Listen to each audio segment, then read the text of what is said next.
পূজা চাবাই যাম দে তই আজি নাকি হ'ব দে গধূলিলৈকে কিবা এটা কৰিম দে আজি যাম দে আৰু কালি আমি শ্বপিং কৰিব যাম হ'ব দে নাই আমি আৰু নাযাওঁ দে শ্বপিং কৰিব একো নহয় আমাৰ লগত চলবি কিয় নাযাওঁ নাই পইচাই নাই ৰ হ'ব হ'ব আমি দিম পইচা এতিয়া আমি যাই থাকোঁ দে দে আমি তই যাওঁ দে থাকবি দে দে যাওঁ দে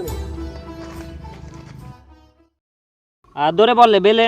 লেবেলটো হ'বই দেচোন ধনী ঘৰৰ চলি না ৰন্ত গাঁওবুঢ়াৰে চলি আৰু ইটো পুলিচৰে চলি জয়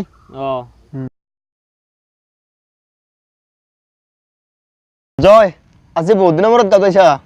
আমি লগতে আজি আমাৰ তাতে খানা এটা খাব আমাৰ ঘৰত কি যে কথা ক ঠিকেতো কৈছে আমি সৰুৰে পৰা বন্ধু জয় ইমান দিনৰ মূৰত আহিছি কেইদিনমান পিছত আৰু যাব তো আমি একেলগে খানা খাওঁ এটা সেই খানা আৰু চানীহঁতৰ ঘৰত নোৱাৰো দে খানা খাব আৰু মই হ'লো ধনী ঘৰৰ ল'ৰা ষ্টেণ্ডাৰ্ড আছে মোৰ তহঁতৰ লগত ষ্টেণ্ডাৰ্ড মেচ নহয় মোৰ মই হ'লো ইঞ্জিনিয়াৰ পাছ কৰি অহা ল'ৰা নাই নাখাওঁ দে ৰণহঁতৰ ঘৰত হ'লে বেলেগ কথা আছিল ইহঁতে ষ্টেণ্ডাৰ্ড কি বুজিব ব্ৰ হয় ইহঁত হ'ল বৰিং পাৰ্চন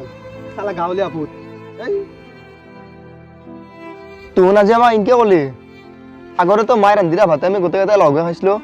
আৰু ৰণ তইতো জয় নহয় মই আমাৰে লগ হৈছিলি মই খেতি কৰিব পাৰোঁ সেই বুলি মোৰ বৃত্তিটোক তোন ঠাট্টা কৰিব নালাগে হয়তো মই শ্ৰম কৰিছোঁ আৰু নিজে খাইছোঁ ঐ তহঁতে কাৰ আগত ইমান ডাঙৰ ডাঙৰ কথা কৈছ ইচ্ছা কৰিলে তোহাক কিনিব পাৰোঁ মনে মনে থাক নহ'লে বেয়া হ'ব কথা শুন বে চানি মোন তহঁত গাঁৱলীয়াবোৰ সঁচাই বুৰ্বক দেই তহঁতৰ ক্লাছ বোলা বস্তুৱে নাই সৰু কথা বেলেগ আছিল তেতিয়া আমি সৰু আছিলোঁ সেইকাৰণে তহঁতৰ ঘৰত গৈছিলোঁ এতিয়া আমিও ডাঙৰ হৈছোঁ তহঁতো ডাঙৰ হৈছ এতিয়া আমি চিকেন ফিছ এইবিলাক খাওঁ আৰু কি বুজিব চিকেন ফিছৰ কথা ইমান ৰাইট ব্ৰ' ময়ো বহুত দিনৰ পৰা তোক কিবা কং কং বুলি ভাবি আছিলোঁ তোক নাই বেয়া পাবি বুলি তোৰ অলপ আমাৰ পৰা চাইড লাগি থাকবি তোৰ কাষত থাকিলে আমি লাজ পাওঁ তোৰ অলপ দূৰত থাকবি আমাৰ পৰা হয় ঠিকেই কৈছা দে আমাৰ দৰে দুইখা মানুহ তোৰ দৰে ধনী মানুহৰ লগত লগ হ'ব আমাৰ যোগ্যতা নাই আমাৰ এই চানি ধনৰ দুইখা হ'ব পাৰে কিন্তু মনৰ দুখীয়া নহয় কেতিয়াও প্ৰয়োজন হ'ব পাৰে তোহাৰ সহায় কৰিম বল আমি যাবা বল আৰে সি দুই এটা টিউশ্যন কৰি পেলাই কি লেভেল দিয়ে বে সি হ'লা ভেঞ্চাৰ স্কুলৰ মাষ্টৰ সিয়াক আমাৰ কি প্ৰয়োজন হ'ব বে ইয়াৰ বেছি হৈছে সিয়াক প্ৰয়োজন হ'ব আমাৰ ধেই তোক নকৰবি বন্ধু ভগৱানে আমাক দুখীয়া কৰি দিছে দিছে এই আমাৰ সন্তুষ্ট হ'ব লাগিব দুইখা কাৰণে দুখ লগা নাই আজি আমাৰ আপোন বন্ধুৱে এনেকুৱা কৰিছে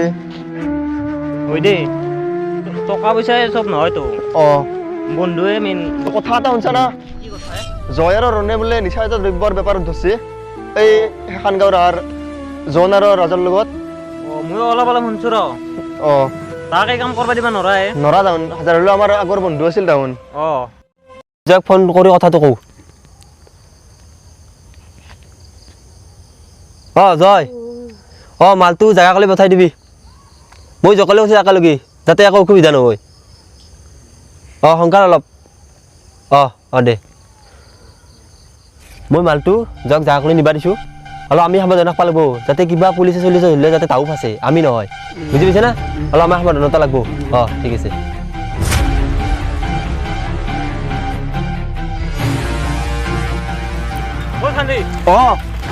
গম পাইছা না তই কি হৈছে কি হ'ল জয় আৰু ৰণক পুলিচে নিছি কেনেকে নিলা কি হ'ল তাক বোলে নিচাযুক্ত দ্ৰব্য বিক্ৰী কৰিব যাওঁতে ধৰছি হয় নেকি তে আমি খানা খাব যাওঁ নেকি কিবা এটা বল বল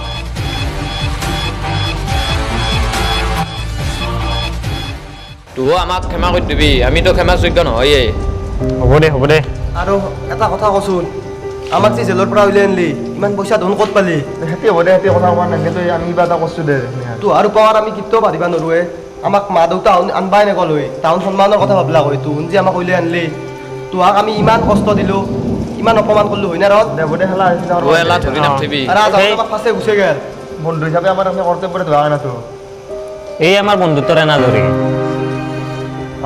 যাওঁ বল